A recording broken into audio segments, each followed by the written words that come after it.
C'était le centre touristique de la région, d'où Jianyan a aujourd'hui des allures de ville fantôme.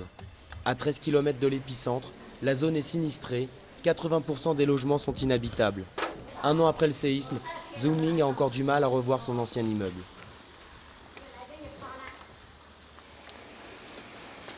Comme un quart de la population, il vit dans un camp temporaire. Un préfabriqué mis à disposition gratuitement par son entreprise, 20 mètres carrés qu'il occupe avec sa femme et son fils. Depuis le tremblement de terre, je vis dans ce camp temporaire. Nous avons l'électricité, l'eau, le gaz, tout ce qu'il nous faut pour bien vivre. On ne peut rester ici que 3 ans. Il faut que ma maison soit reconstruite le plus vite possible. C'est ça le plus important. 3 ans, c'était le délai initialement prévu pour la reconstruction du Sichuan. Mais le gouvernement chinois veut mettre les bouchées doubles. Il vient d'annoncer le relogement des habitants en seulement 24 mois. Si les victimes doivent être dédommagées, le système d'indemnisation suscite parfois l'incompréhension. Le gouvernement nous aide, mais ce n'est pas clair. On ne sait pas forcément qui peut recevoir ces aides.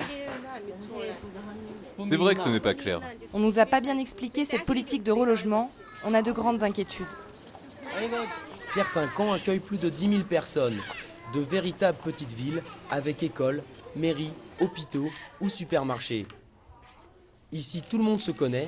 Entre tasses de thé et parties de mahjong, les voisins sont devenus amis.